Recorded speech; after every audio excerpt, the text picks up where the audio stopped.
It's all for you. Yeah, yo. There whenever it matters, and even more when you feel like it doesn't. Protect you so you never feel like you wasn't. Know I'm right alongside you. Either that or I'm behind you, but always got you. End the discussion, nothing means more. First one to offer is shoulders for what you reach for. Thought I saw the eyes of the world until I seen yours. And know that I ain't see a better view yet. I'm with whatever, so don't ever you fret. Know that you covered, not a hurdle or a heartbreak. A change what a partake, cause none of them won't ever get comfortable in your walkway. My job is to aware you, fully loaded, prepare you for all of the above that I'm never letting get near you. But still in all, give you every advantage I found. Couldn't find a better fit for them, along with my crown. And since the baton was passed, I've been down. Cause failing's not an option, and dad is not a noun, not at all.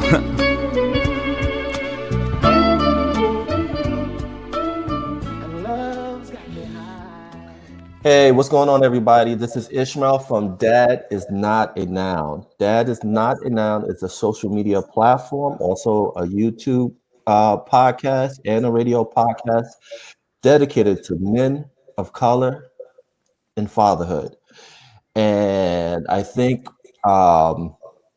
as this with this podcast, my goal is to touch on subjects that's important to men of color. Because sometimes we don't talk about important issues. Usually we'll talk about stuff that's irrelevant. You know, we're all about the celebrities and what they're doing and this and that, which is, you know, in the context is irrelevant, especially what's going on in today's society. And I'm excited to have these two brothers on. I have no other than Khalil Vinson and brother Billy Aayoola. How you doing, brothers? Doing well. Good. How you doing, sir?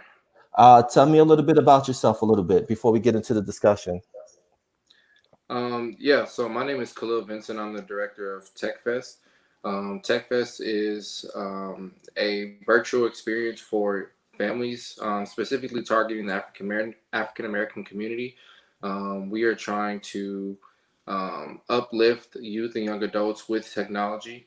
I graduated from Texas State University with my degree in computer information systems.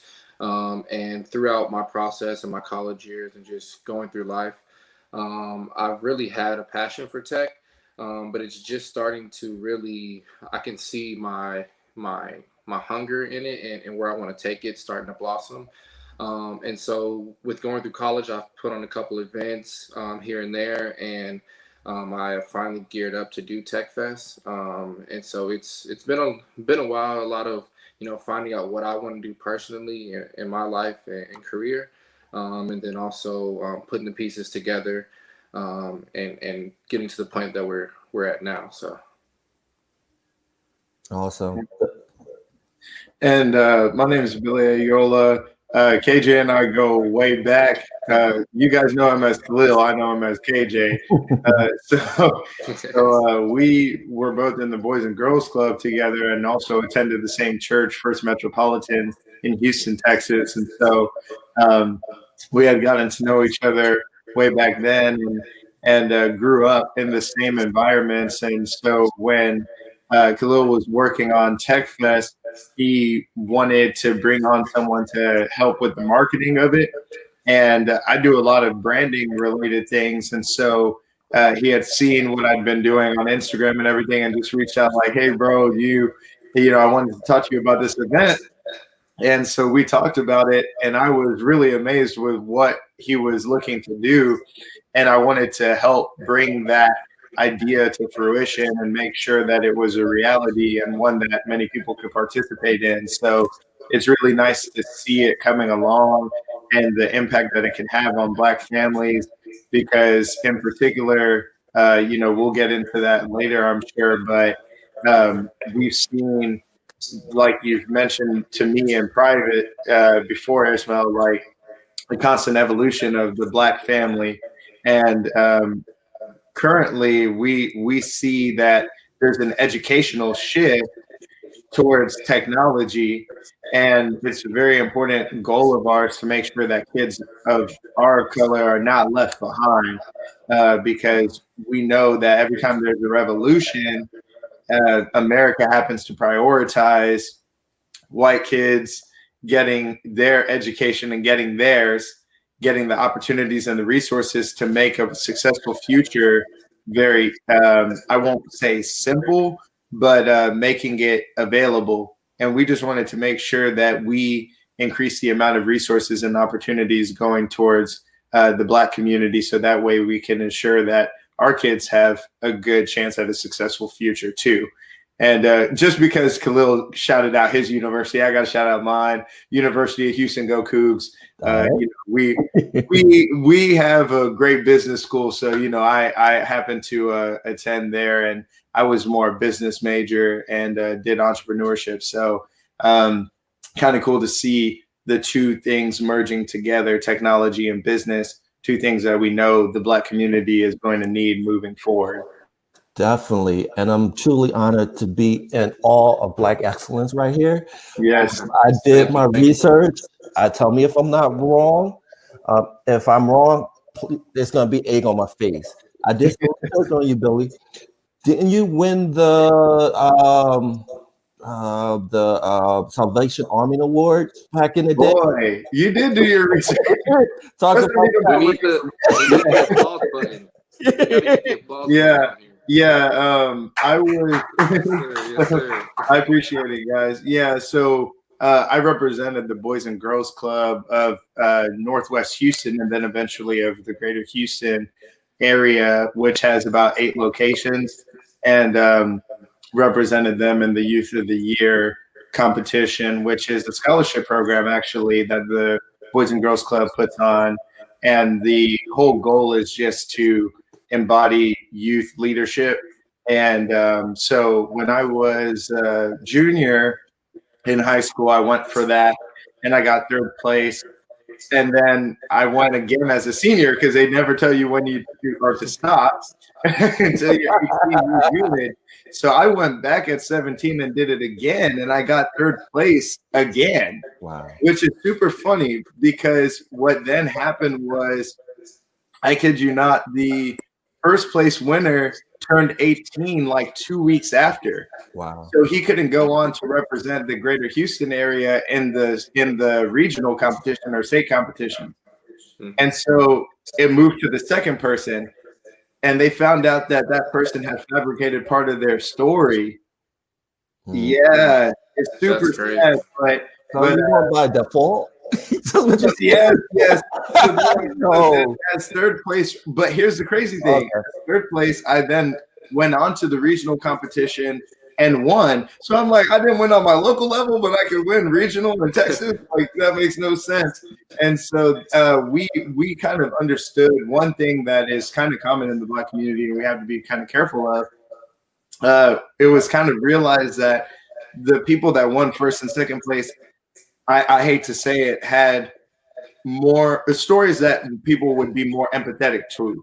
I'm not going to call it sob stories, but it was basically like people were sympathizing more than going based on the leadership qualities and so forth. And so in the end, they may have beat me out, but when we got to regional and state and so forth, we started realizing a lot of the decision makers were more worried about putting someone in position that could represent the Salvation Army Boys and Girls Clubs on a state level and a national level. And they weren't as concerned with what people had been through as to where they were heading. So I had a little bit of a better chance there and happened to win. And then I went to the state competition where we had like 8 people from different regions, and I didn't win that, but it was a great experience. Like, that was awesome. We were in Austin, got to meet with state representatives, senators, the lieutenant governor. So it was cool. It was cool. Being in Texas, it's very different because you're trying to put them onto issues that young Black and Hispanic people have, and you're talking to white oil magnates, and, all of that stuff. But we did a good job of talking to them about what the community needed. But now Khalil and I are trying to, instead of talk to people about change, do for our community what's needed ourselves, And that's the reason why I brought that up. To show you guys some love, to show you some love.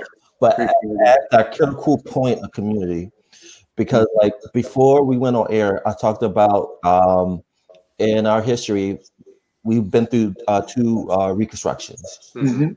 and for them to pay off, you had to have the sense of community. Mhm. Everyone played the roles. You know, you had the first Reconstruction, which was after the Civil War, and then also you had the second Reconstruction, which is the Civil Rights era. And so everyone played their roles. They came together and they moved the advancement of Black people, not to where we need to be, but It was in a it was better a place push. than we were before. Yeah. Right. So now this is the third act. I'm looking at this as Star Wars, you know what I mean? Yeah. So this is the third act of our story in America, Mhm. right? And this is the third Reconstruction. And so for the longest time, we've been always fighting for equality, Mhm. which will lead to equity.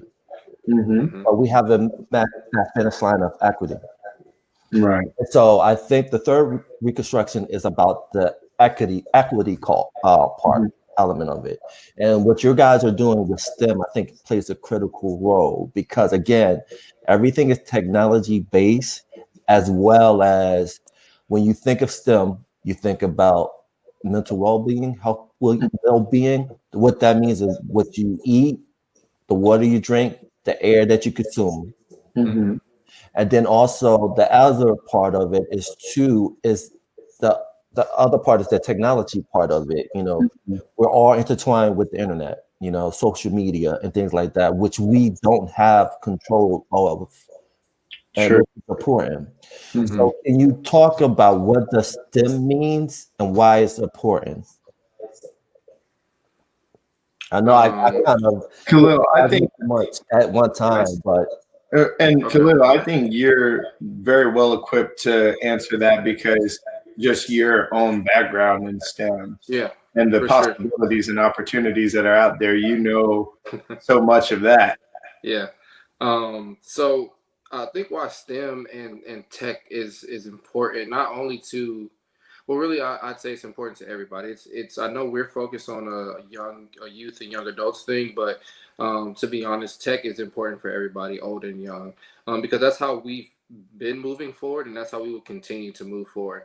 A Mhm. lot of the things that we grew up on, and I know we're it's different age groups, but a lot of things that everybody grew up on are now beginning to converge on themselves, which means that the technologies that are out there, they're like basically grouping up, and it's starting to really disrupt some of these industries. And disruption is not a bad thing. Sometimes actually disruption in business is good. That's how a lot of these Mhm. businesses have come about, is through disruption. So with focusing on STEM and technology early, and our kids, and specifically African American kids, we'll really set a generation that honestly is maybe smarter, better leaders, better problem solvers than us, because we poured in that STEM and that technology early.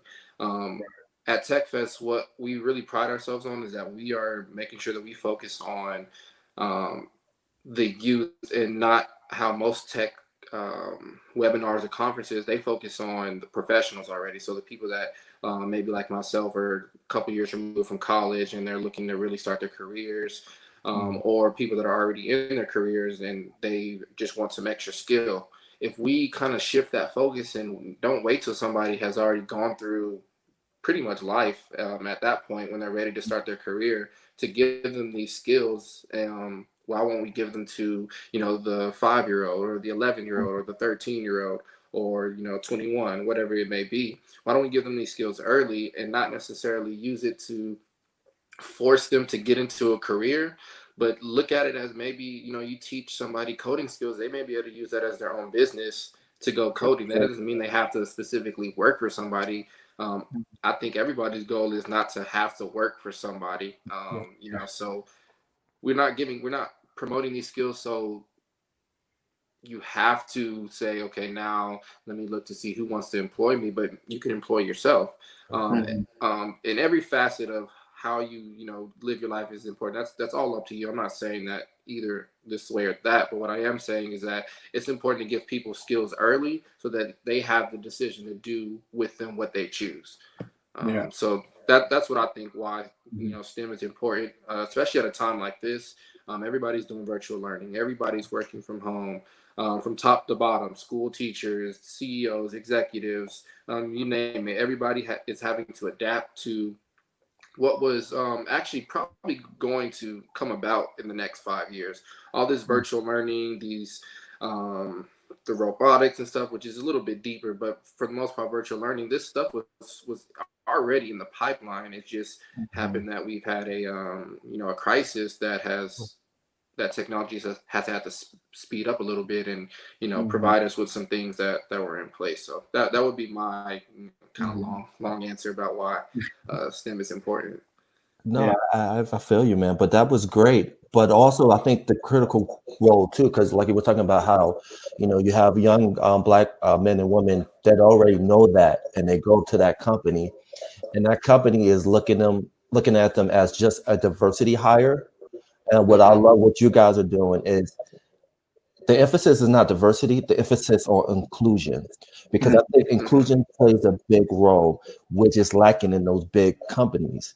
Because if you have a inclusion platform, that means they are involved of how everything's set up. So if they're involved in everything set up, they benefit from it. So can you talk about that part of it? Yeah, I think overall, from a business standpoint, when we talk about inclusion should have to do with equity, just like you mentioned earlier, and the overall inclusion of Black people in the American dream and Black people in the corporate structure. I mean, if you think about it, a lot of times for a white executive hiring a Black person or a Hispanic person or a foreigner is already seen as increasing their diversity and inclusion. But if you don't put those people in positions of power to make decisions about how the company is set up, how the company runs on a day-to-day basis and stuff, then you miss out on that. And the thing is, the entire tech industry, not just as a business, but even as far as it affects our lives, those things, if we don't include Black people in the decision making, then the industry is going to move on, never really knowing how to include Black people. Like it wouldn't even be set up to consider us. So when you think about America, why are we having all the problems we have today? It's because they set up the system to benefit them. They set up the system to thrive with white men mostly at the helm. So even when they're women or other people that didn't look like them now started coming along and saying, hey, we want to be included, it's like, we never made this system to include you guys, so we don't know how to do it. Now you have to go back and try to fix all this wrong. Technology is still fairly new. We don't have to look 200, 300, 400 years from now and say, how could we have gotten Black people involved in the tech revolution earlier? How could we have done this differently? They need to start focusing on diversity and inclusion now. like that's the way we avoid problems later on, because when we look at the tech industry and the economy, because the economy is going to be based mostly on tech later on, people are going to say, well, how do we get Black people involved now? Why do that centuries from now when we could do it, in the current moment, in the present moment? So I think what Khalil and I have tried to focus on is making sure that we are empowering Black people to take the helm, to be able to start their own companies, to be able to, talk intelligently about technology, to have partnerships, not simply, situations where they're employed or even being acquired, their companies being acquired and stuff, but mergers, us being on the acquisition side where we can acquire companies, things like that. And so that's what we're trying to do. And just in a quick, brief, sideline conversation that Khalil and I have had, when you look at the gap, the achievement gap. Yeah, and I mean, even the educational gap that has existed before. I think what's different in this particular revolution or reconstruction, as you put it, Ishmael, is literally that tech is still fairly new. Like it's still fairly new, and I had this one long spiel I gave Khalil, and Khalil can tell you I can go on, man. I talk. And I was telling him, I said, bro, I mean, look at the way this stuff is all set up. Literally, you had slavery where it was illegal to read, illegal to learn, and it was illegal for people to teach Black people. Then you get to the Jim Crow times, and the education is, it's not equal. And they were pouring resources into white education, not doing the same for Black people. Yeah. They were doing all of these things to hold people back. And we talk about 400 years of oppression. We talk about how many years of slavery there were, how many years of Jim Crow there were. And we can talk about all of those things. But when Khalil and I look back at how young these tech companies are, some of the biggest companies in the world were started in the 90s. Yep. So these companies are as old as Khalil and I are. Yep. We're talking about 25, 26 years old. Some of the biggest companies that have the most power in the world are as old as us. So my biggest question to the Black community is, we're talking about 400 years of educational resources not being equal. And now you have a company coming along and saying, we want to get your kids involved in technology. We want to get your family interested in technology so that we can decrease the gap. We had 400 years. 400 years is a large, large gap. Now we have a 25-year gap. If there's any time to catch up, this is the time. This is the one reconstruction period that we can literally jump in early enough and say the gap is only 25 years. Let us try and learn about this and really start building equity in this before it's too late. And what people don't understand is, like, the industrial revolution and stuff, things were moving a lot slower. Technology moves really fast. So 20 years is still a lot. Yeah. So we have to really try and get in now. And like what Billy's touched on is that 20 years, like back then, people would probably say that like technology wasn't as this big, I guess you can say, like this big sphere that it is now. Like back then, when people would talk about technology, I don't think that they were speaking about it as it being in their everyday lives. Right. Now, you fast forward to 2020, like what's really important is what I want people to understand is that like we need to not become consumers of technology. Because we need to produce things. And what I'm saying that because right now technology is literally a part of everybody's daily life, whether they see it, believe it, or realize it. Your phone, the way you wake up, like literally everything that we do, technology has found a way to be integrated in that. And so now what we have to figure out is, okay, well, it's here now. It's going to be used in our everyday lives, from Uber to all these different things. How do we adapt? How do we keep our jobs? So that means we need to acquire new skills. How do we stay above the curve? So we have to stay creative. That means, thinking of new ways to use this technology to enhance, ourselves, enhance humans, and, some of the things that we can't do and can do.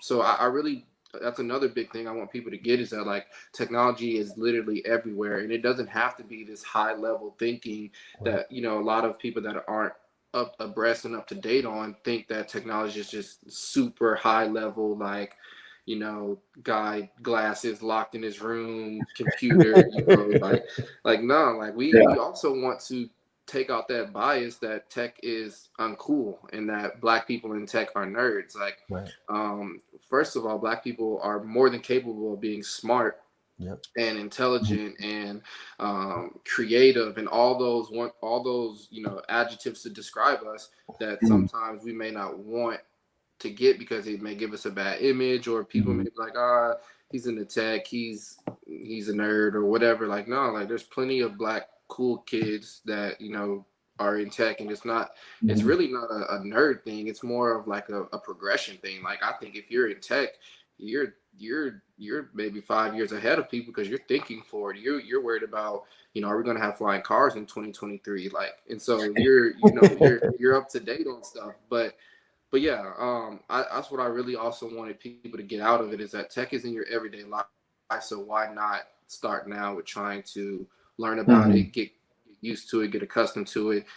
Don't wait 10 years where it's like, okay, you're trying to learn new things and it's like everything's moving so fast. The world around you has like it's different because you waited too long to even of what's going on out there. So yeah, that's true, because you know how people are, and it's not just our people, it's just people in general see things and say, man, that's so cool, and they're not thinking about how they could have created the same thing.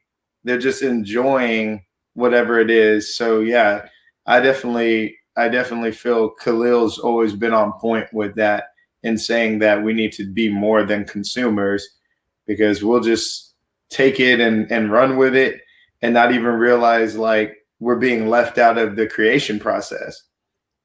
Yep. And then Khalil, going back to that tech conversation a little bit in detail, I did watch that Netflix documentary. I want to call it documentary, Social Dilemma. And that was kind of eye-opening, which I really knew already, how data and manipulation goes hand in hand. That's basically our economy, is data and manipulation. And so watching that video, I saw one Black person, everybody else was white. And so what you guys are doing, which is cool, because you're giving young Black kids affirmation at the early age. Hey, I'm going to teach you this, which is going to help you in the long run. So can you kind of divulge into that a little bit between those two realities? So it seems like Khalil may have frozen. Let's see. Khalil, can you hear us? All right. We'll have to get him to jump back in.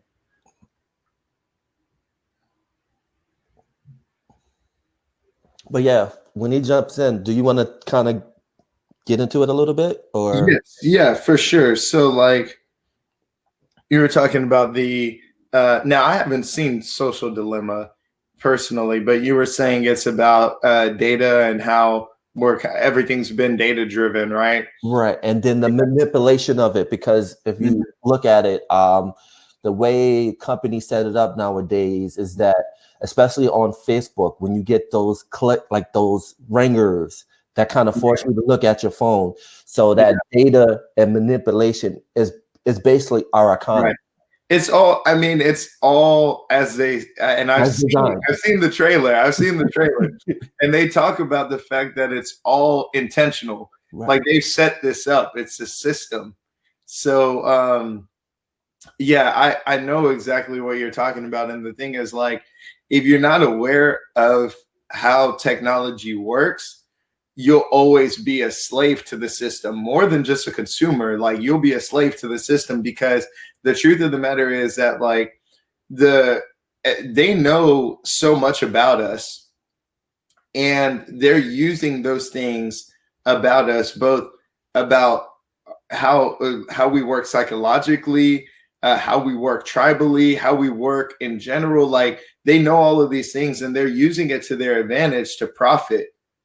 And the thing is that they're using it to try and at least, they're trying to sell us. Most of the time, that's what it is, because everything's about dollars to them. But when you think about organizations like Facebook and so forth, they also want to have some control over our emotions. Yep. They don't like the fact that people have been said to be sadder because of social media. So now they're trying to find ways to make us happier. And so it's like, well, let's go ahead and what we're going to do, we're going to go ahead and show you a lot of things that make you happy. We're going to show you all of these things that make you happy. And we're hoping that it will have a positive effect on your life so that you can say Facebook has a positive effect on my life. Instagram makes me feel better, you know? And so it's kind of crazy how they have all of this stuff down pat, and they're just playing with us. Like they're literally just testing things out and just trying to see how it works. And when they see what works, they pour money into it and do more of it. And they're hoping that they get money off of it too, because the longer we spend on social media, the longer, let's be honest, Ishmael, they turn around and sell those analytics and stats. And when I say sell, I mean they put it out there. So they're going to tell an advertiser, hey, did you know that that Black men spend this amount of time on our platform? Yeah. And they can only do that if we allow them to. Now, the thing is, the reason why they can say that is because if they can convince us, hey, if you're on Instagram this long, you're going to see all of these things you enjoy. You're going to walk away feeling happier. All of these different things. If they can influence how we feel, they can influence how long we're on there. And then they can turn around and sell how long we're on there to advertisers and say, hey, you need to spend your money advertising with us if you want to get Black men to buy, if you want to get Black children to buy, if you want to get Black women to buy. And so we just have to be extremely careful with that stuff. And another thing too is, if we're being honest, white media is selling to white advertisers, and those advertisers are buying ad space to sell to us, and everyone's profiting in the system but us. So that's a major issue. Because I see that as a virtual pyramid scheme at the end of the day. That's what it is. Yeah. But what you guys are doing is, again, you are creating affirmation at an early age for these kids. So you're teaching those stuff that was hidden from my generation, coming up like in the early days of computers and For sure. those days. So your guys are unveiling the mask and teaching them at a young age is, all right, you could do this, and do that. And now you don't have to work for Facebook. You don't have to do this. True. You can do it on your own. So can you kind of talk about that importance of that, teaching kids affirmation when it comes to that part of it? Khalil, you want to take that one? Since I took your question, bro. Yeah, no problem. So you just like kind of like the entrepreneurial side of it. Yeah, and self-development. Say that again. And self-development, because this was talking about the affirmations, kind of like teaching kids that they can do anything, you know. Yeah. I mean, so where I would start on that is, I guess first, kind of with the entrepreneurial aspect to it, with teaching these skills. So like for myself, I see myself as wanting to be an entrepreneur, and this is kind of TechFest is an entrepreneurial, event or program, personally for where I'm coming from and my background. And so I want kids to look at tech as the same that they look at music, or the same way that they look at sports, or the same that some of these other high profile categories. I want them to look at tech in the same light, because like I touched on earlier, I know I've got a couple points, but like I touched on earlier, tech is not just in tech. Tech is in sports. Tech is in music. Tech is in the food industry. Tech is in any industry that you can name. Technology is in that industry. So when we preach and we say we want to teach these tech skills, so that the youth and young adults can build themselves up, it's not just so that they can learn tech and only stay in the tech field. That wouldn't make any sense. This world is too big for us to stay one dimensional. No, we want to teach you these skills. So if you really, me and Billy actually talked about this. If you really love basketball, and maybe you weren't gifted enough to be as tall or as fast, but you played basketball, growing up, and you really loved it, and you want to continue that. Okay, maybe you can't play basketball for the NBA, but you can go get a job as, somebody that runs the tech board for the NBA games, or you're one of the guys that does the video board for the games, all the home games for the Rockets, or whatever it may be. So I would say that we're letting young kids know that don't limit yourself. We want them to believe in themselves enough to, I guess, don't pigeonhole yourself into one area. You don't have to work for somebody, and I'm not one of those people that like to tell people, oh, only be an entrepreneur. You don't have, like, no, that, like, working for a company is experience. Like, regardless of the the stuff that goes in between in the work office, for the most part, it's an experience, and it builds character. It teaches you things that you need to learn. So I'm all for people, going to get a job at this company or that company, but I'm also for them, if that's not for them, knowing that they don't have to choose that option, and that they have tech to fall back on, and that they can use as a skill to put themselves, in this world where they would like to be. And all it takes is hard work, some sweat, and you dedicating your time and efforts to what you want to do. And it's attainable. There's no question that's attainable. We have a lot of examples of that. Now, granted, they're in some areas like sports and music.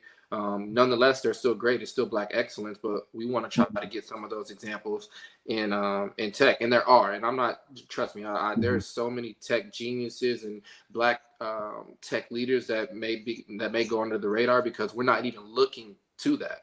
And so, if we can continue to shine a light and let kids know that if they believe in themselves and they equip themselves with the right skills, that they can go do whatever they want to do at the end of the day.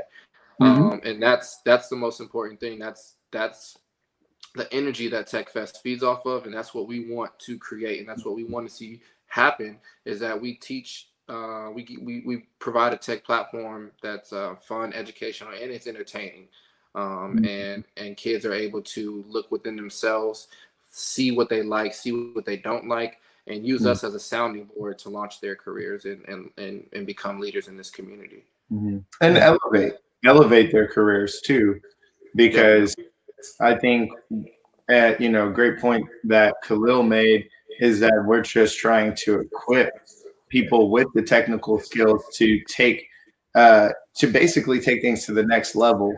Because truly, at this point, if you work within a company, you'll gain certain experiences that are industry based. But just imagine how much further you can go if you understand technology or business on top of that. So before, it used to be one of those things where to become CEO or maybe break off and start your own company, you needed to understand management skills or finance or law and contract. Well, now technology is that. Like, if you wanted to ever become the boss of a company or move to start your own, you're going to have to understand technology. And I know Khalil and I talked about this last week, and even though we try to stay away from celebrities as much as we can, just because we don't want people still resonated so heavily with that, I was telling him, like, Kanye, people may be talking about his shoes and everything, but this man's talking about American manufacturing, which is tech. He's talking about the recycling of algae and other things and being able to form shoes and clothing from recycled materials. That is tech. You've got Diddy talking about Revolt TV and media and stuff. That's tech. So a lot of these people that, have elevated their careers past music or past sports, even when you look at Andre Iguodala and other people, Kevin Durant, investing in tech, these people that understand tech are breaking out of sports and music and other forms of entertainment to get to a point where they can start other types of companies or invest intelligently in other companies because they understand tech. So even though we may say, not get it twisted. On a lighter note, I mean, we're talking about tech because it's important, but also tech is a booming industry. That's Like true. we're not Yeah. just talking about it because it's important, but like I mean, in this world, people make money and money moves things. Not everything, and it's definitely not the most important thing, but it moves the world. And tech Yeah. is a big piece Yeah. of that Yeah. forward moving. So Yeah. to those watching, like these jobs that you can attain, like some of them pay well, you know, and it's important that we put ourselves in those positions to acquire those jobs, because they're out there for us. And not even just that job, that sector. Like let's say you like artificial intelligence. Well, maybe you start up your own artificial intelligence app and you sell it to a company, or you keep it in whatever the use case may be. What I'm saying is that it's out there. And I totally agree with that. And I think the big piece about tech is when I think of tech, I think of critical thinking and problem solving, which is in our everyday life. So if a young kid plays Madden and can read a defense on Madden, Yeah. then you can do coding. That's true. If first and foremost, if you've gotten that far to where you can literally read a defense in Madden, you're extremely intelligent. I'm just out there just playing freely. Right. So if you're that smart, you can definitely code. Yeah, you're right. Especially like if you're into NBA 2K Mm-hmm. and you can read a defense on NBA 2K. If you know how pick and roll runs, you know, then you can use that to any other platform or anything else in life. And that's why I think that's what you guys are doing with Tech Fest, is that you're getting kids interested in things that they already love, but also telling them this is how it works. So if you do this really well in this field, in this game or whatever, you'll do really well in life. Yeah, for sure. And we talk often about the fact that a lot of these kids have 2, 3 interests while coming up. So a lot of times life determines where they're going to truly land. And so the thing is that you may be really into, let's use a common example, and it's the most common example. A lot of people play basketball and football, or football and baseball. Yeah. And those kids come up and they're doing really well in one sport, so the other happens to fall off, right? And they start devoting more time to developing a skill in one of those particular things. It's the same thing with coding. All we're asking is for parents to try and include science and technology in there, so that at the end of the day, and we're honestly happy if more kids make it into the leagues, if more kids make it in entertainment. We are not against those industries. All we're saying is that if life so happens to say, hey, Ishmael, you're not going to be hooping in college, you can say, all right, well, science and technology is in the route I'm going to go. That's all we're trying to do, is just add more options. That's it. It's not to say that anybody has to pick science and technology over sports or over music or over film. Like, we just simply want people to be able to say, okay, I can be an engineering major while also playing football.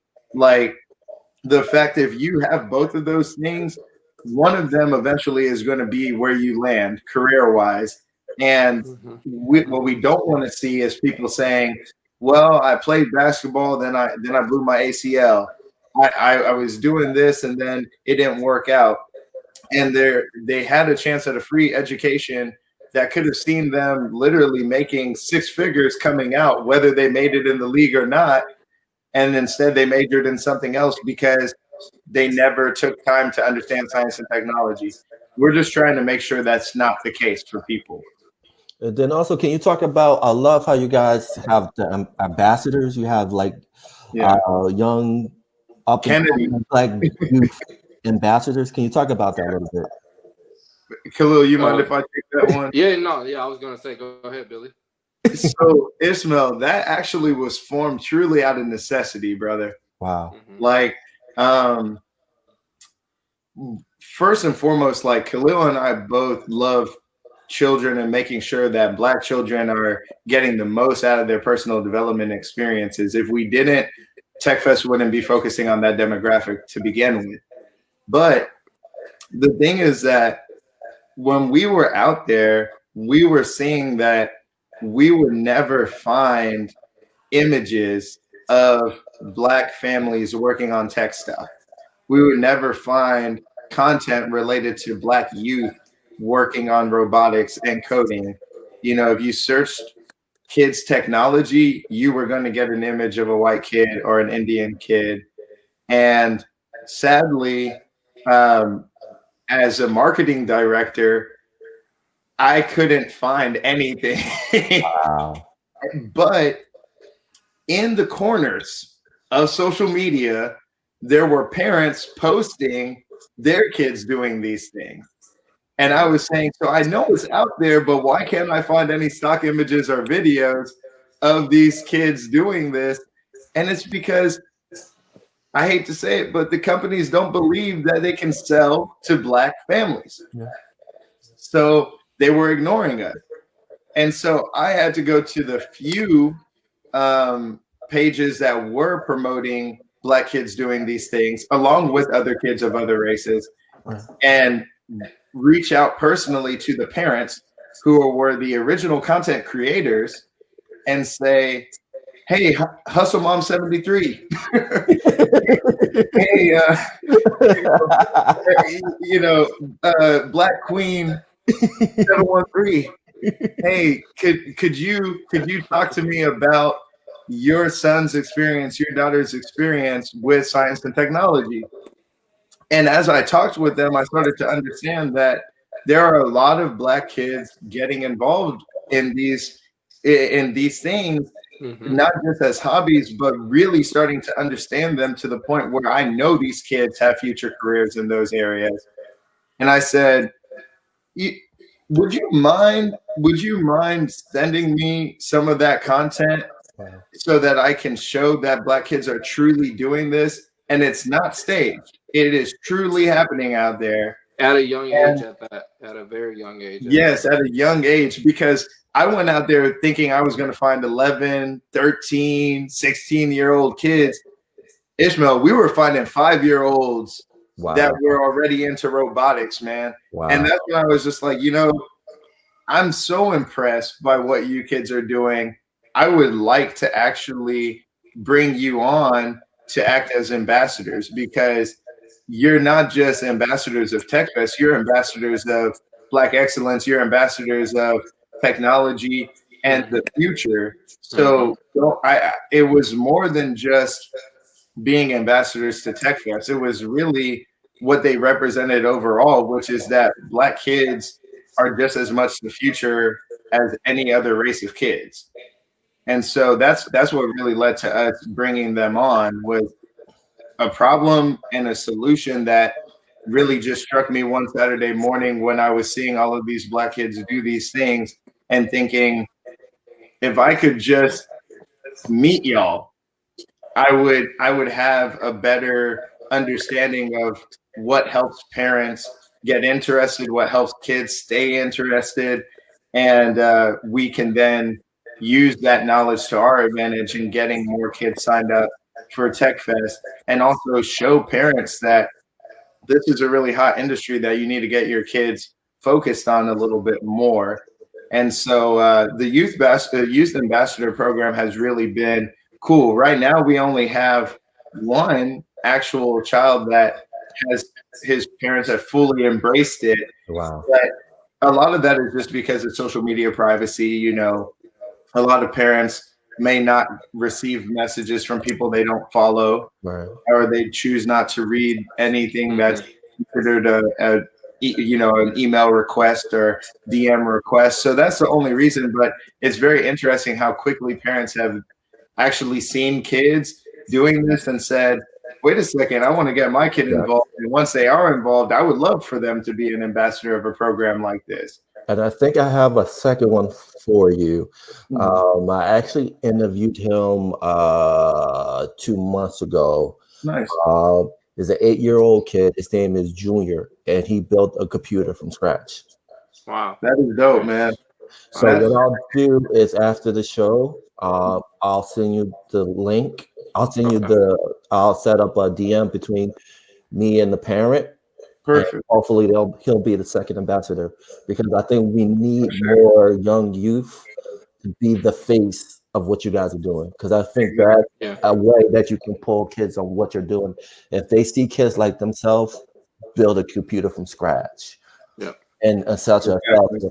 that's gonna just open the floodgates. Representation is everything, man. I don't know if you do you both watch Shark Tank? I Yeah. do, I do, I do. Shark Tank is a Yeah. beautiful show, It and is. It's I'm sure y'all amazing. both are familiar with Mose Bose, that kid that got picked up by Damon John, Yes. and he Mhm. has the bow tie company and everything, Mhm. and now he has a licensing deal with the NBA to where like you can get the Rockets or the Lakers or any other team and Mhm. have a bow tie made with them.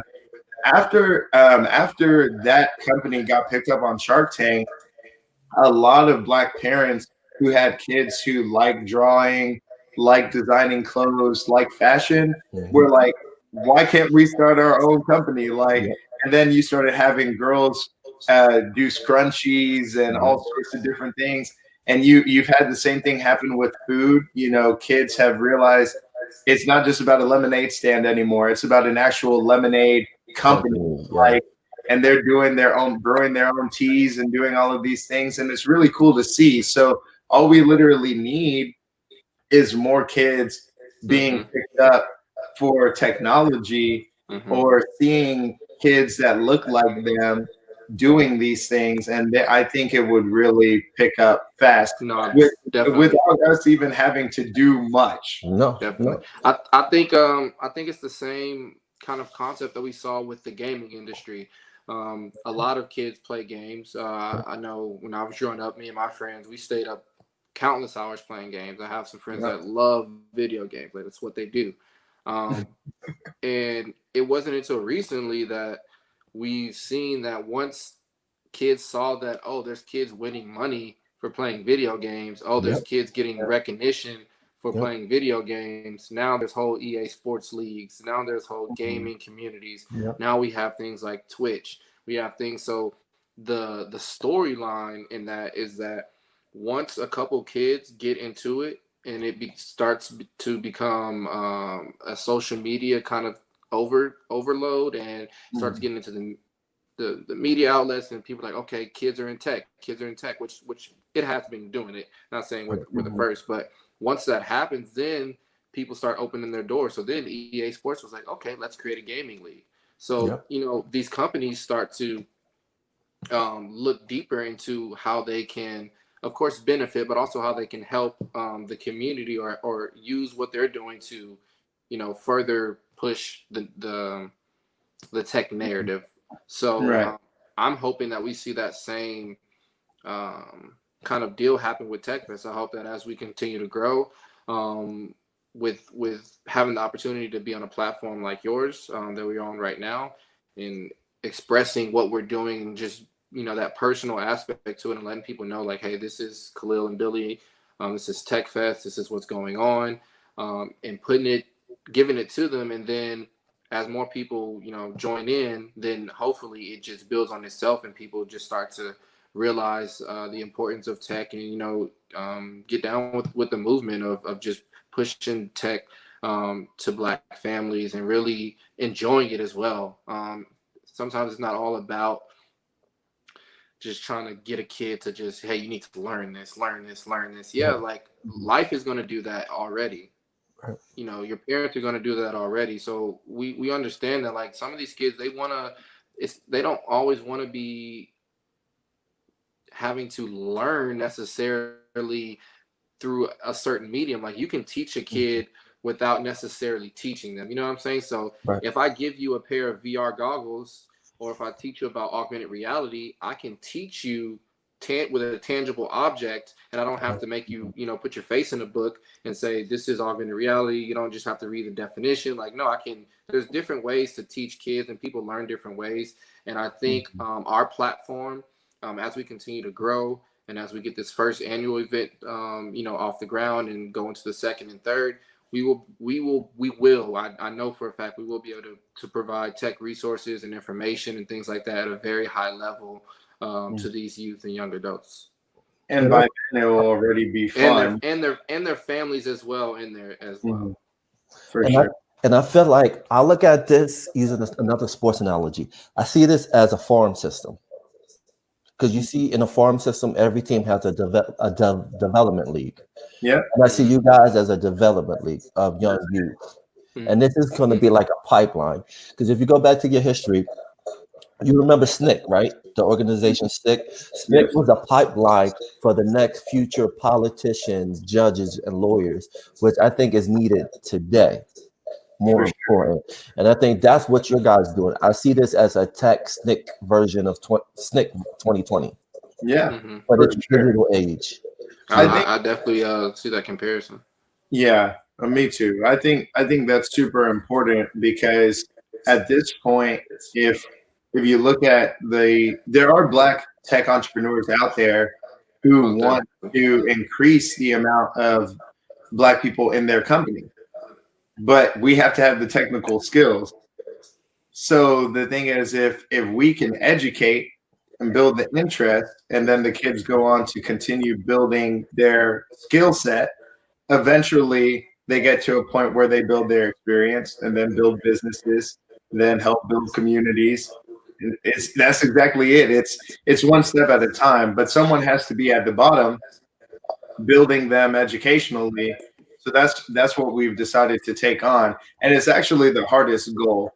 I commend Khalil for first and foremost thinking to do it, because I wouldn't have originally thought about it because I wasn't in tech, but it's super important for us to do that so that we can then, push kids into the system, and then the system takes them from there. There are people already handling every level above this. But we have to start them out. So they're not going. I mean, if you think about it, and this goes for all three of us, like Apple and Google and other people can continue to use the excuse that people just aren't qualified enough, unless we then qualify ourselves. Yep. Once we've done that, then there's nothing they can say. Then they take you on. You learn the system. You want to go and break off and do something of your own, you can. You want to stay there and make great development and hopefully developments that can help your community. You do that, And the more people we have in Google telling them, hey guys, we want to pour more resources into Black communities. We want to make sure that there's Wi-Fi in Harlem. Like, you want to go and build Wi-Fi in places that, are so far out. And Detroit may need, a public school may need help with their infrastructure and things like that. Having Black workers in places like that will allow these companies to start putting money and resources into Black communities, but they'll continue to turn our people away if they can say, well, sorry, merit-wise, they just weren't qualified enough. So somebody has to take the reins and say, okay, we're going to get Black kids interested. We're going to get Black kids equipped so that when they now enter college and so forth, they can say, I know this. I'm going to learn it further. I'm going to get a job at a tech company, and then I'm going to go on to do my own thing. So yeah, farm system, that's definitely what TechFest is. And not just for youth, but even for parents. Some parents really need this as well because their jobs are drastically changing, and at the end of the day, maybe it's not that their jobs are going to be fully replaced, but they have to learn how to work with technology or else they would be seen as obsolete as an individual. And then also being, you guys are very young. How has the community, like leaders in your area, been with you guys with this program? Have they been kind of on board or no? Because I'm gonna keep it real. Is in a lot of communities, there's a pecking order. Because you're young, they're like, you can't have a seat on the table. We like your idea. We'll think about it. We'll let you know. We'll give you a call. We'll send you an email. Khalil knows Tell me your experience. Khalil knows I'm salty, so I'll just let him. So I would say with being young and kind of on the same mission, it's interesting. I was actually kind of And thinking about this. before you go, don't be politically correct. This is open and Yeah, honest. Like just I let it out. got you. So like with being young and doing this, like we're kind of on the same mission that we are with the kids that we're trying to bring up under us. You know, we're still moving along, and I think that sometimes I feel maybe there's like not an intimidation, but there's like a kind of like I'm not sure if it could really get done. This is a great idea. We like what you're doing, but maybe not. And what me and Billy have we've had countless talks about this, just with sending emails and people maybe not putting us as a priority when it's like, okay, if you're looking at just take Khalil Vinson out of it, take Billy out of it. Mm-hmm. Look at what we're trying to present, and look at what some of these young people are trying to present. And maybe there's technical, like small nuances that aren't aligned with where a certain company is, and they do things a little different because they've had structure. But look at the just the principle of some of these things. Like look at TechFest and look at what we're trying to do, and don't look at it that we're young. Like no, look at it like wow, I can't believe they're already thinking about something like this. And we want these companies and these people to embrace us, and teach us. Like we're the type of people, and I think Billy would allow me to speak for him on this. We're the type of people that we are not phased. We're not intimidated. We're not going to cower when a company gives us criticism about an idea that we have. So, if that's something that deters the relationship between someone like us and a company that is established, that they may think that, oh, we can't handle criticism, or that we're so stuck on our own ideas that we're not willing to adapt to change and listen to what they have to say. Like, don't think that, because we're intelligent and we have the ability to do those type of things, and we want that. We want a conversation. Like if I go to a bank and I say, hey, I'm doing this event and I would love for you to pour back into the community with X amount of funds so that we can get Black youth and young adults in this particular educational realm. I feel personally like I should be receiving 100 emails from people wanting to, get into it, and not because, oh, I came up with this great idea about how to get kids in tech, and we can build this brand and company and all this, but like just more on like on a basic level, like you're helping a large number of kids succeed in life. Those kids may open up a bank with you. Your bank may be doing some type of technology, thing with banking. There's Bitcoin and all these stuff that's coming out. Whatever it may be, like one of those kids that you help, you may use them in the future. They may bank with you and be have an account with you, or whatever company it is. We just really want them to kind of like, I don't know, respect us, but we understand that you have to have skin in the game. You have to make sure that everything on our end is aligned, and that what we're doing is we're doing our due diligence, and I definitely think we are. And so yeah, I just feel like sometimes there's a lack of belief in young people that it can be done. Now I've seen countless examples where people have poured into young people, but sometimes on the initiatives that really hit home, and on the initiatives that really can make a change, sometimes it's like, you did too good on that one. I don't know if I really want to put effort into it, because it's like, it's almost like, wow, like it's almost too good. And I'm not trying to say this is the best thing, what this, that, and the third, but I think that we have a great idea that I think our hard work, our dedication, and just the mission and the purpose, I think we deserve to have some people, help push our agenda forward. That's how I feel. I hope that wasn't, it was No, good. no, no. It was good. It was still politically correct, but yeah, it was good. Yeah, I knew Do you want the come less with it, politically correct? I want the real. I want like. So go ahead. Let me Billy. stop. This is PG-13. We're good. Khalil said, "We got it." Okay, this is my opinion in particular, especially as it relates to the black. Before you say that, do you want to put a disclaimer? These are not the views of tech. These are not the views of. These are not the views of Tech Fest LLC. Strictly Billy Aayoola. All right. So here's my thing. Particularly as it relates to corporations, organizations, and media, especially black media. I feel like we have fallen into a place where we operate with the financial and capitalistic mindset that America has. And we're forgetting that in order for us to break out and build our own equity and economy, we might have to think differently from them, because they never had to worry about each other or having each other's backs. So my thing is this: if you look at a white company or a white organization, a lot of times those organizations, and we're talking about from all the way back with like the Rockefellers and other people, they did things for themselves and for their families. There's never been a white person that said, I got to do it for the white community. Right.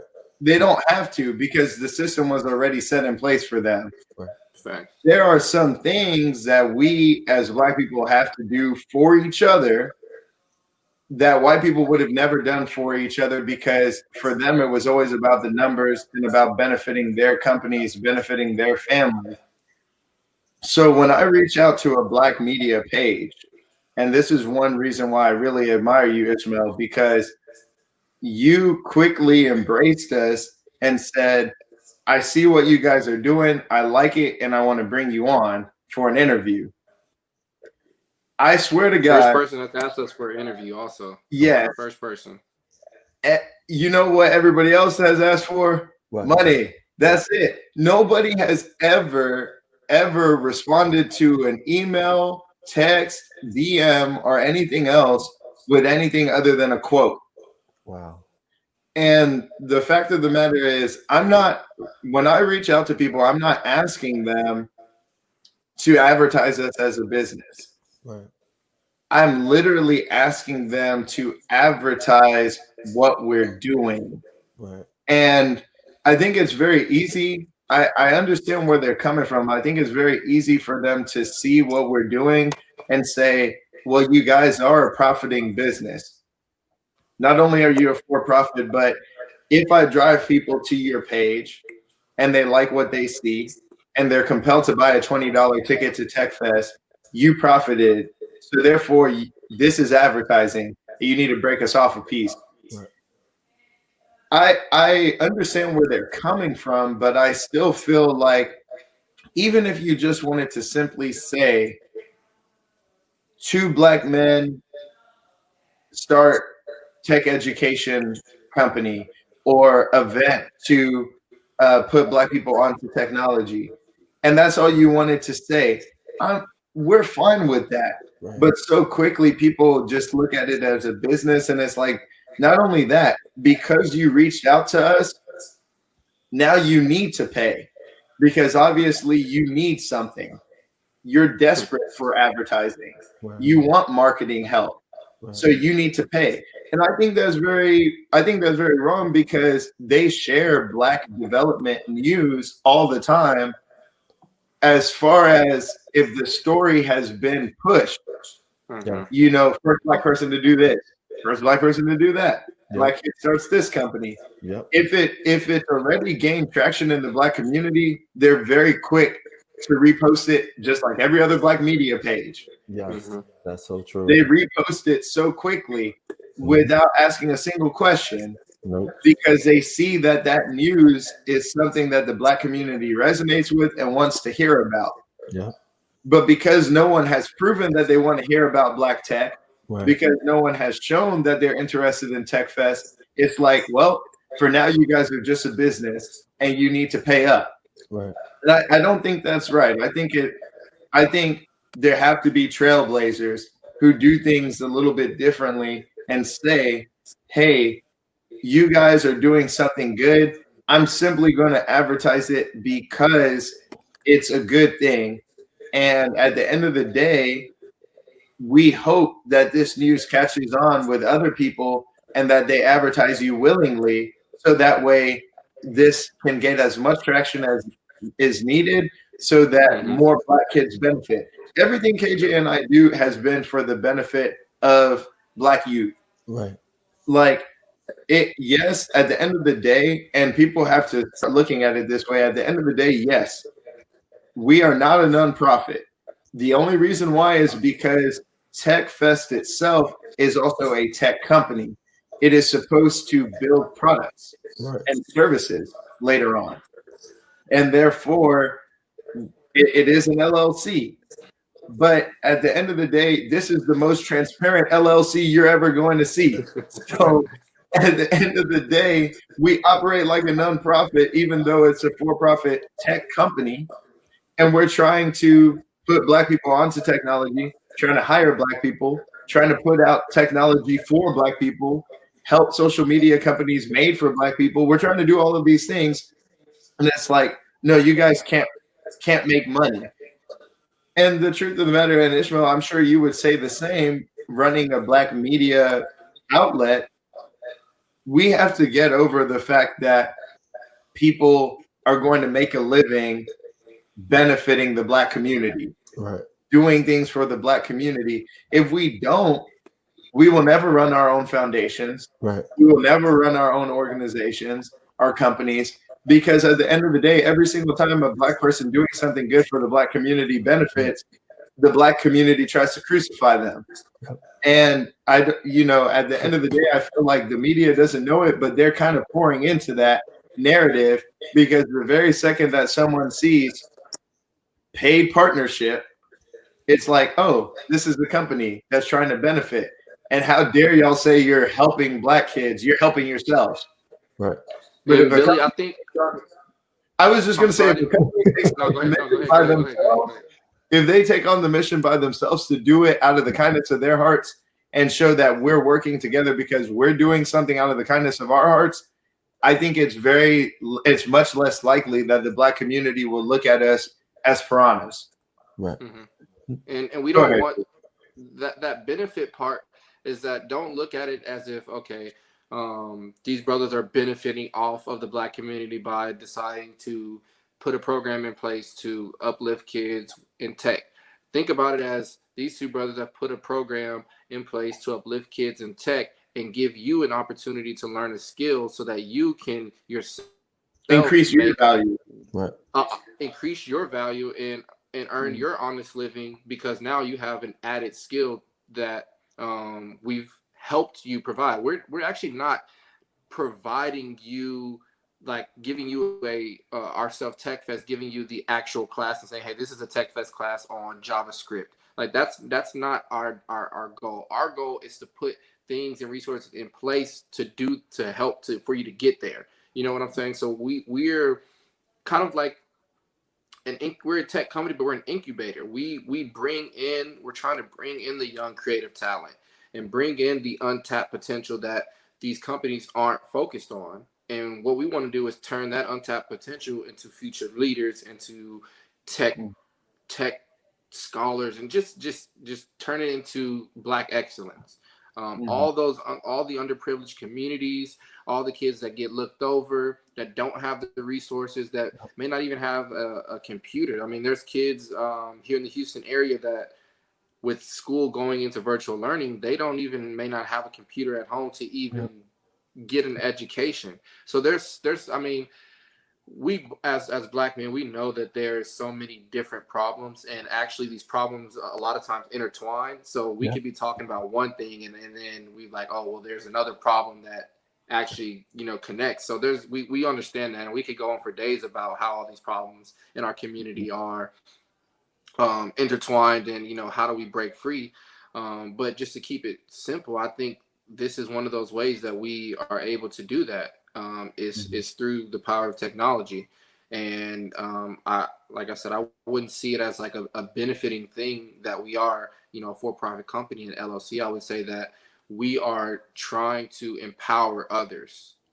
By empowering ourselves, we're empowering others. Mhm. And I think Wrong. There's nothing wrong making a livelihood putting on for your community. There's nothing wrong with that. No. Like, whether it's a for-profit, nonprofit, we have to eat too. Like, we have to live in general. And my thing is that this is what I was getting at in particular, and I'm sure the reel that you were looking for is, in truth, we are doing for the Black community already what a lot of people say they're doing. There you go. Yeah. And the thing is, like, we're 25, 26 doing this, not knowing if we're going to make a single dime, but we've put in 8 months worth of our time. And by the time the event comes to fruition, we would have put in 12 months of our time, a whole year dedicated to doing something to benefit other people, and at the end of the day, I don't see that kind of sacrifice coming from the leaders who have very quickly said it's a great idea, but there is no but. There is no but. Like, why is there a conjunction there? Like, no, you literally need to tell me how, if you're a champion of Black progression, how you can help anybody who's championing the same thing. That's Right. it. Right. I'm gonna be honest with you. The reason why you get a but because their name is not on it. That's the reason why. And You're that's one of the exactly right. big reason why. Because what's gonna happen, they're gonna get some of their friends, they're second gonna annual. take your idea, repackage it in a different name, and roll it out and say it was their idea. Yeah. Exactly. And I And and that's happened. that's the situation. Well, see, the thing is, too, Ishmael, they're willing to dedicate some time to our cause and work with TechFest if we'll pay them. So the thing is, like, pay me as an influencer, pay me as an ambassador, pay me as this, pay me as that. And the thing is, if we pay them, then it's like, okay, at least I was associated with it. I got paid to be associated with it. And I can use it to say, hey, I did this. Yep. Maybe they don't have the time or don't think it's something they should put their time into. So therefore, they would never do it themselves. But it's like, just in case this thing does well or blows up and the Black community really likes what these two kids are doing, we'll attach ourselves to it. But just in case it doesn't, pay first. Yep. Pay me so that I know that I've at least gotten something out of this. Yep. And if it succeeds, great. Then I get it's a two-edged thing. It's a two-edged sword. I can benefit financially and benefit in terms of my profile if it succeeds. If it doesn't succeed, at least I got paid.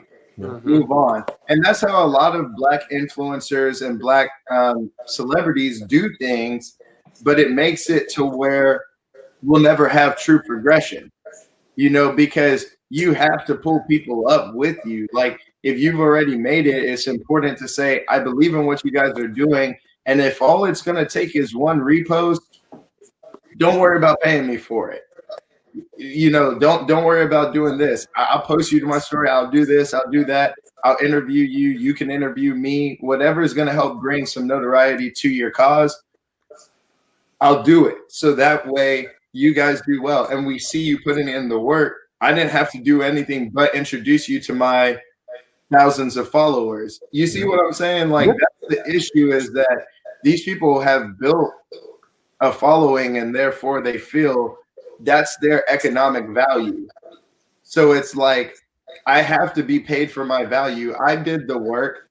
I built this following. You had nothing to do with it. If I'm going to turn around and introduce you to everybody who I've gotten to follow me and put my time into getting to follow me, you need to pay me for that, because that's where their social value is. And I get it. But what Khalil and I have honestly thought is, why not? You are still providing value to your followers. They liked you because you provided value. Yep. And believe it or not, even though we're a little scrawny company with 102 followers, you introducing those parents to us is still considered valuable. At the end of the day, a parent is not going to go to TechFest Live, on IG or Facebook and see our amount of followers and say, oh, because that determines your value to us. No, if we help their kids learn about science and technology, they will quickly realize that whoever pointed them in our direction gave them a valuable resource. Not a big resource, meaning that we haven't blown up yet, but a valuable one. I totally agree. And I think that's the most important thing is when I look at, what I'm doing, like I don't have like the biggest followers and everything like that. But, I look at it as it's not me, it's us. And it's important to bring everyone along to the ride. And I'm confident Dad is now going to be successful. Sure. But at the same time, it's again the purpose is spreading the message. Talking about the things that's important to us. And this topic is important to us. And what you're doing is important, and it should have a platform where you guys talk about what you guys are doing. Because that's the one thing I hear from older people like myself or older is how can we get to the youth? How can we get to the youth? Do I have a youth person on and say, how can we get you guys involved? And then you hear from them, and then nothing happens after that. They become like a distant memory.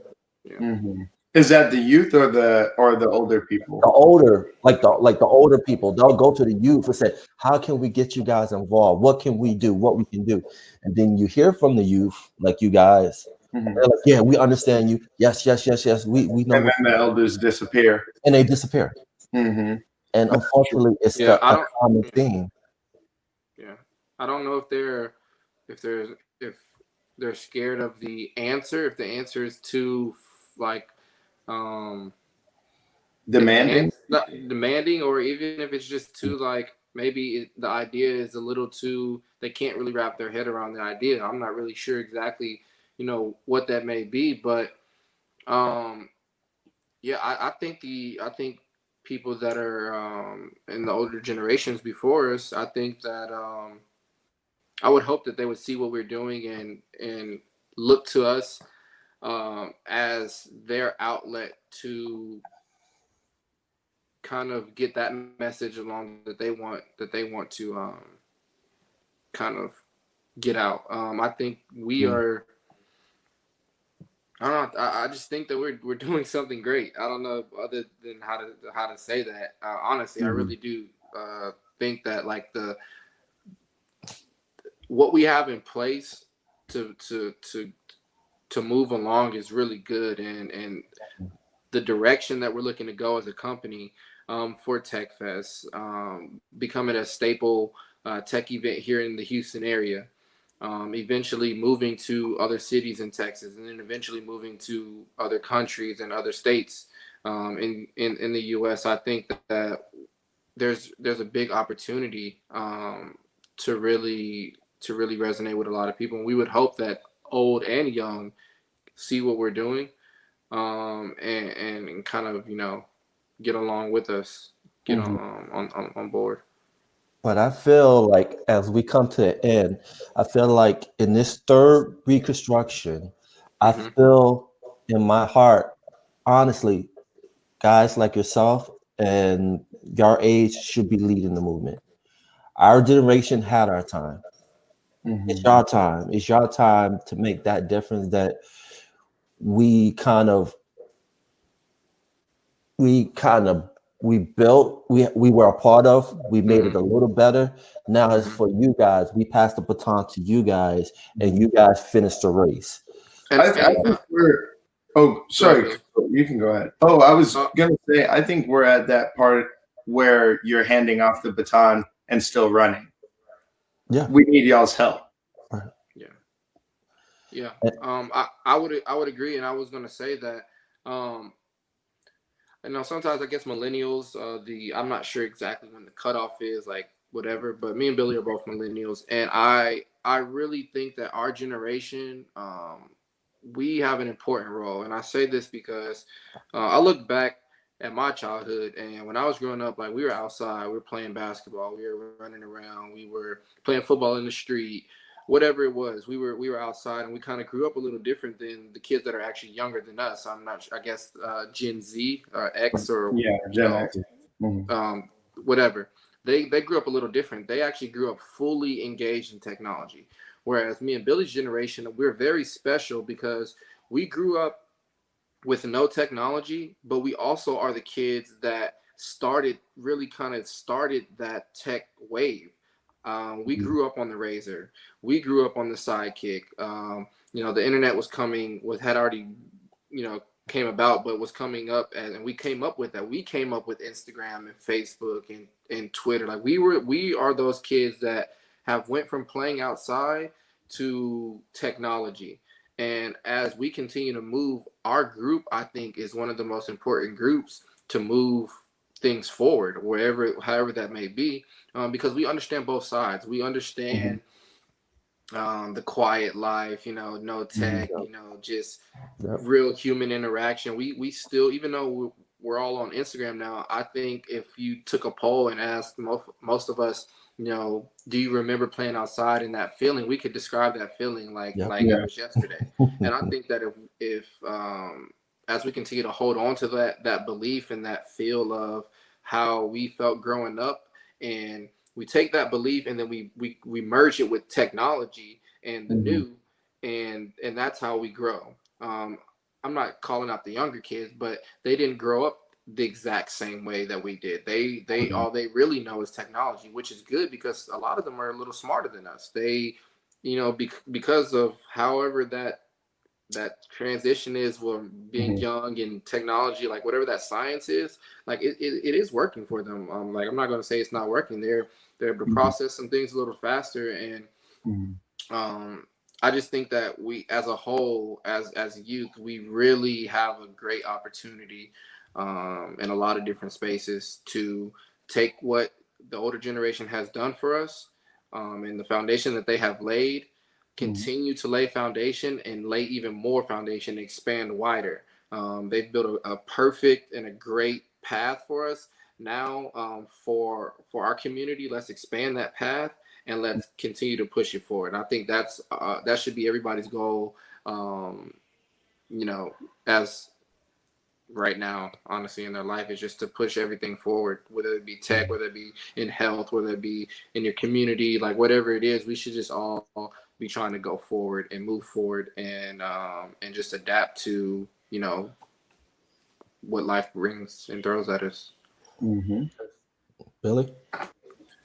Yeah, and I think that, a lot of what Khalil just referenced goes back to what you talked about earlier, Ismail. Like, technology is problem solving, and it's the comprehension skills and all of these different things that really our generation understood from books and other things like that, but maybe not as many hands-on things.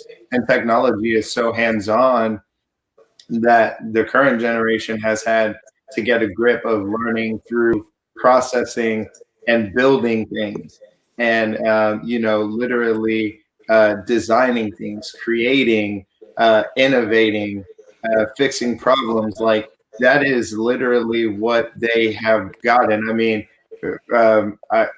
I don't know what he did to get a blue screen, but one of the kids that I mentor, he had to try and figure out why his screen had turned blue and went off on him, and why he had those error codes. And his grandma was telling me, like, he'd be visiting those inappropriate sites. I was like, oh man. But the truth of the matter is, this kid now had to try and figure out how to get his computer working, and all of those things. Like, those are things that maybe we didn't have to deal with as much. Like, my biggest concern, as Khalil was saying, back when I was a kid, was figuring out how do we make a strike zone out of a trash can, so that we didn't have to have an umpire who would call what's the strike and what's not. So we put the trash can behind you, and if it hit the trash can and you didn't swing or you swung and missed, that's a strike. Like, that was problem solving for us. Problem solving for the kids of now is so different. And it's the type of problem solving that, believe it or not, we just, having entered the workforce, are having to use such skills, such advanced comprehension skills. And we have kids that are like 8 years old who get these things, and it's crazy to imagine that kids at such a young age have comprehension and problem solving skills that we're just learning in our 20s. So if we could get all kids on that wave, we'll really benefit, because this is the new level of education. This is how quickly education is moving now. So if Black parents really want their kids to keep up, it's not just about reading and math scores. It's about how much does your kid understand technology and how to incorporate it in what they're doing. And Khalil and I have an a common thing that we say, and that's, no matter what your dream is, no matter what it is that you're trying to solve, technology can aid you in doing that or achieving that dream.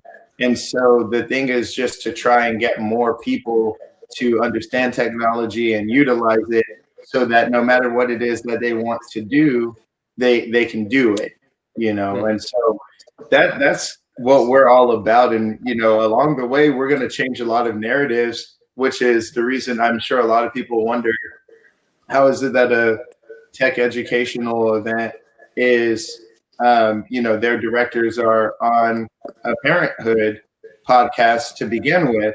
Well, it's not because we're trying to appeal to parents. Ismail asked us to come on because him and I had a conversation about changing the narrative about what parents are doing to get their kids involved in different things. And the truth of the matter is that not enough Black dads get credit for getting their kids involved in educational hobbies. And so I saw that as an issue. And just like with the ambassador thing, I wanted to fix that. And so I started trying to get more videos, in particular of fathers and sons working on tech related things.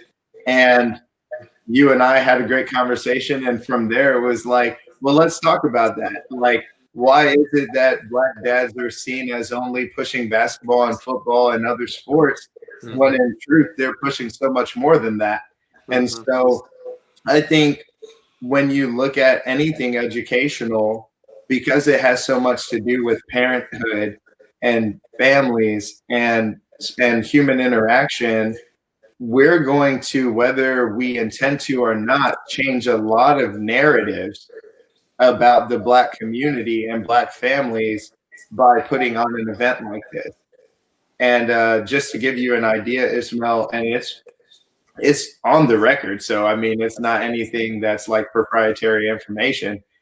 KJ and I's goal is to basically have it to where a family could walk through TechFest live, and a kid may want to go see like robots and circuits and motherboards to computers and stuff, and things that they didn't even know they were of age to work with, and be able to do that. And then dad's like, well, what are we going to do for the next hour? Oh, well, your older sister wants to do this. Your older brother wants to do that. Oh, let's go visit Activision. They made Call of Duty. They made this. Now they're getting into VR gaming, and like, maybe a teenager may want to check that out. Yeah. So you go to that booth, and then the next thing you know, you're at the Google booth, and dad wants to see about consumer electronics because he's super into phones. And a lot of Black dads and moms are into phones. Yes, they are. They're just they don't think to go to a Samsung Expo or anything, or an Apple, or watch the Apple Live event every year, but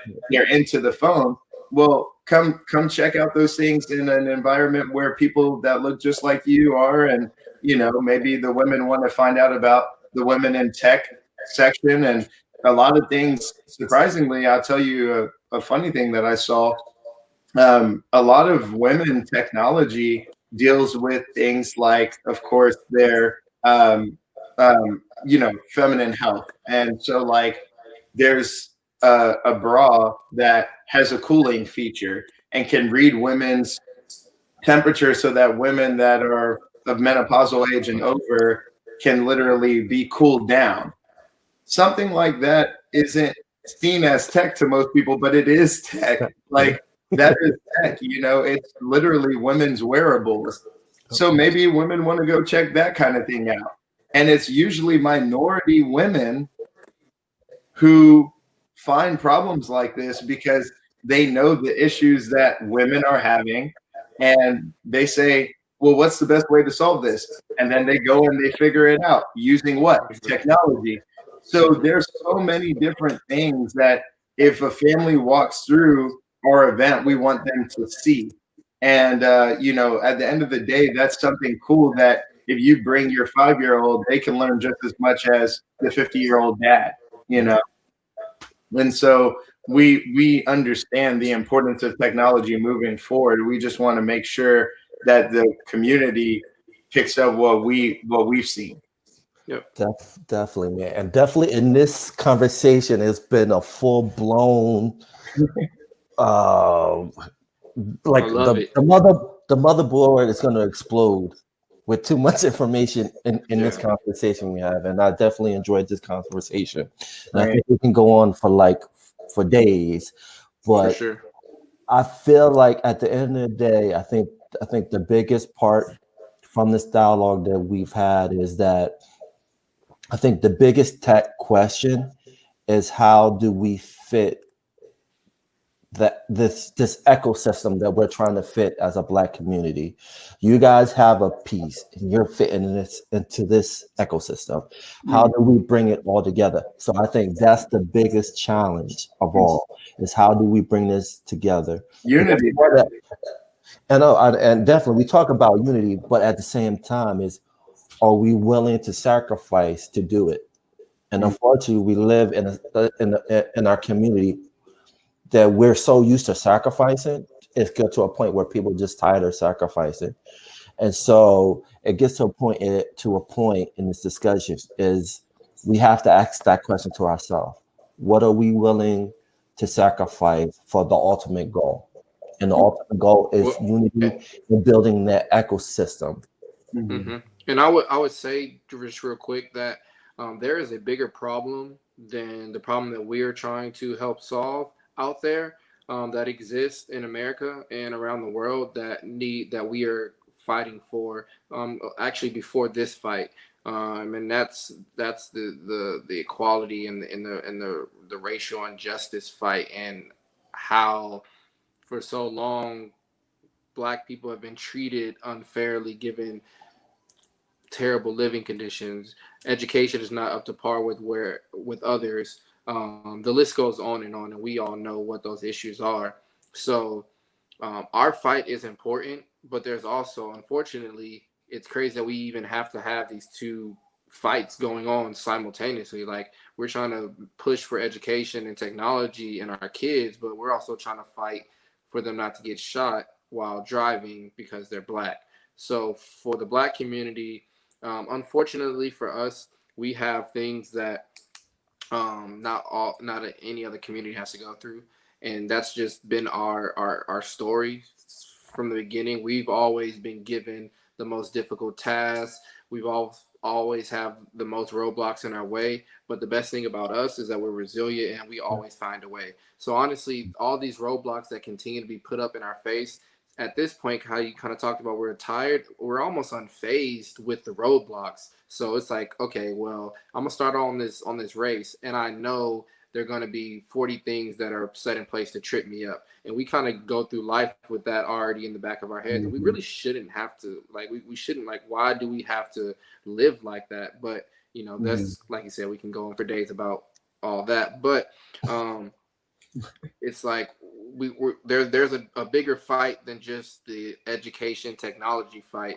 And so, you know, hopefully as we push this movement, that movement, because that is a part of our movement as well, you know, maybe indirectly, and maybe it's the company's not saying that, like, this, that, and the third, but we are African American men, and every day we have to wake up and deal with what's going on in America. So that's our fight as well, even if it's not, you know, fully spoken. And so once we are able to get traction, and, you know, get traction, it's been 400 years, but if we can get those things going, I think that unity and how you're talking about the full circle, I think that's when it starts to come. If these companies can at least say, okay, yes, we do need more Black people in tech, well, that helps us, because that opens the door for what we're trying to do. Because now there's Black youth that are like, oh, now they accept us. Now I'll actually be interested. We may have so many people out there that literally aren't interested because they don't think that they fit that mold.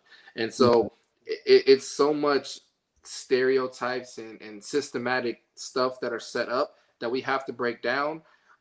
So, you know, it's a lot, but if we can attack it from this side, the Tech Fest is looking to attack it. I think that eventually we can meet both at the helm and get these things going and make it, and get everything to come full circle. And I think that gets our celebrities involved with tech, get our sports people involved with tech, get politicians involved with tech. Like, we should be voting from an app already. It's 2020. Like, there's a lot of things that should be going on with tech that brings everybody together from every different sector.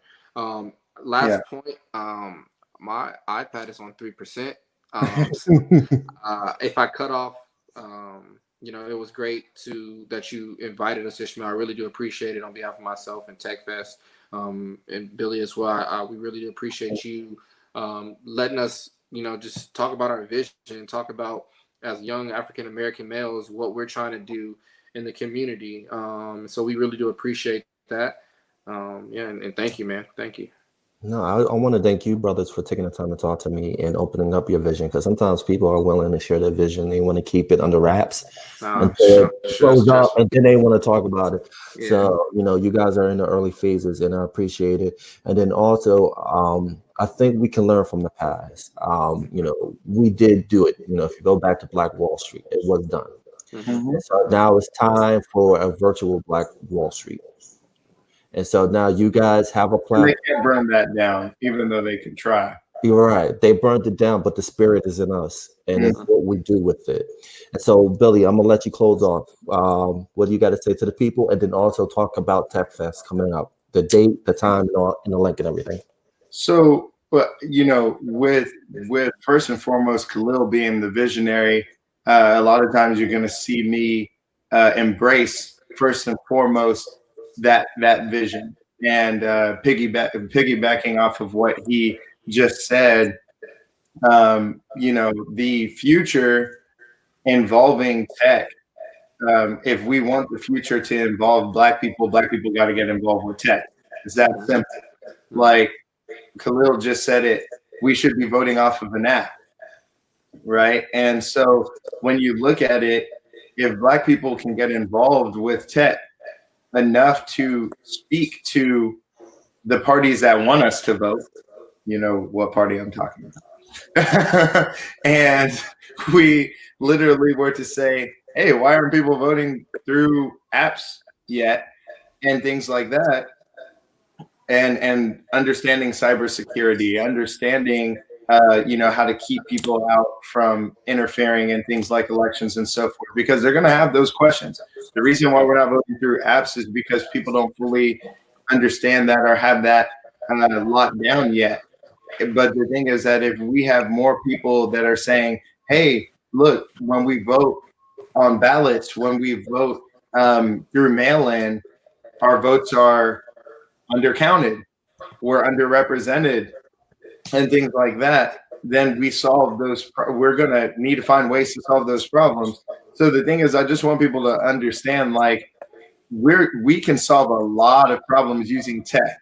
Like the very first thing that popped into my mind when Khalil said that was, oh, that would be a great solution to voter suppression. And so like people are like, Hey, man, how do that's we my idea now. Hold on.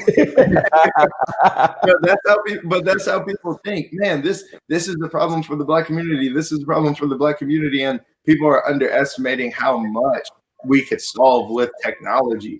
So that's one of the things that I if there's anything people could take away from this, it is what I said earlier, which is that for Black people to be involved with the future, we've got to get involved with technology. We have to. And just, to wrap things up, we are very appreciative of your time, Ishmael. We really thank you for having us on. We hope that your vision overall of helping change the narrative around Black fathers is furthered not only by this interview, but all the work you do this year, next year, man. Whatever we can do to help spread that, we definitely will. And, for people who are interested in Tech Fest and getting their families interested in technology and just understanding more about it, first and foremost, Tech Fest is an event for beginners, for people who consider themselves amateurs or novices. So I don't want people to feel threatened or feel intimidated by an event like this. No matter how big the names of the vendors are, I mean, yeah, you might run into Google and other people like that, but they're there because they want to curate an interest for the Black community in technology. So don't be afraid to attend. One of the things too is I look at the law of exponential returns, man, and I just want people to understand, like, if you like what you've seen today, for both parties, TechFest and That Is Not a Noun, like, make sure you share these things, because if literally one person shares with 5 people and those 5 people share with 5 people each, we just got 30 people involved in something. Like, and it just keeps growing just like that. So it's just a matter of really putting on for our community, truly doing it, and not, no offense to these guys because I admire them all, but posting another LeBron clip, posting another Diddy clip, Master P clip, so forth. That's great. But if you can't equally embrace and champion causes that people are doing on a grassroots level, then we may not ever really see that true progress. And so, it's more than just celebrities and people who are major figures. It's about making more major figures by helping push their causes too. So, That Is Not a Noun is an amazing page. TechFest Live, amazing page. Both educating, both changing the narrative about education, about Black fatherhood, about parenthood, about family. So at the end of the day, I just want people to push those things. If they push them, I know that we can collectively get this goal accomplished, and on both fronts. So, man, can you say the link where people can go to the yeah. And the date and the time of the event too, like the link and exactly. So the event is December 5th, and it runs from 1 to 5 p.m. And then, so it runs from 1 to 5 p.m. on December 5th, which is a Saturday. And so also just to let people know, it's going to be online this year. It's going to be virtual. In future years, it should be in person in Houston, Texas to begin. But the good thing is that this year, people from all over the world can experience it, and that's awesome. It's going to be on a Hop-In platform. Hop-In is actually like a virtual venue, so people can actually treat it like they would a real live event. You can attend the main stage and see the speakers, or you can leave and go to the expo area and see vendors and things like that. So it's really cool because maybe you're not interested in artificial intelligence, but you want to come back around later for consumer electronics or something. You can go out and spend all your time with the consumer electronic vendors. And then when the main speaker comes on to talk about consumer electronics, you can tune back into the main stage. You don't have to stay around for anything you don't want.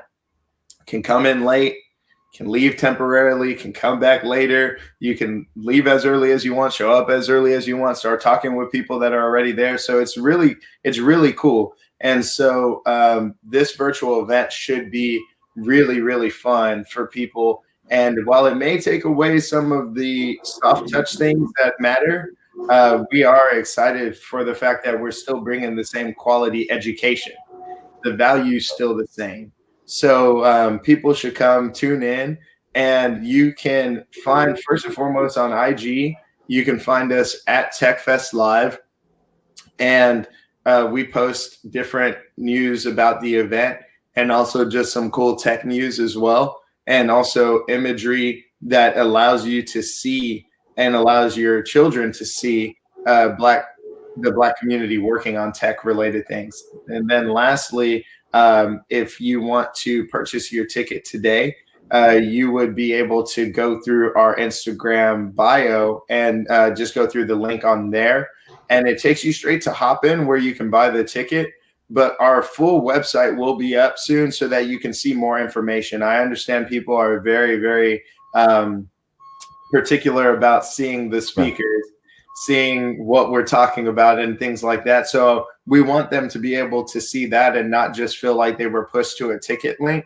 So the website is coming at the end of this month. So you could expect it to be up by October 1st, and you'll have 2 months to purchase tickets or learn anything, ask any questions that you have. And we're always open for questions.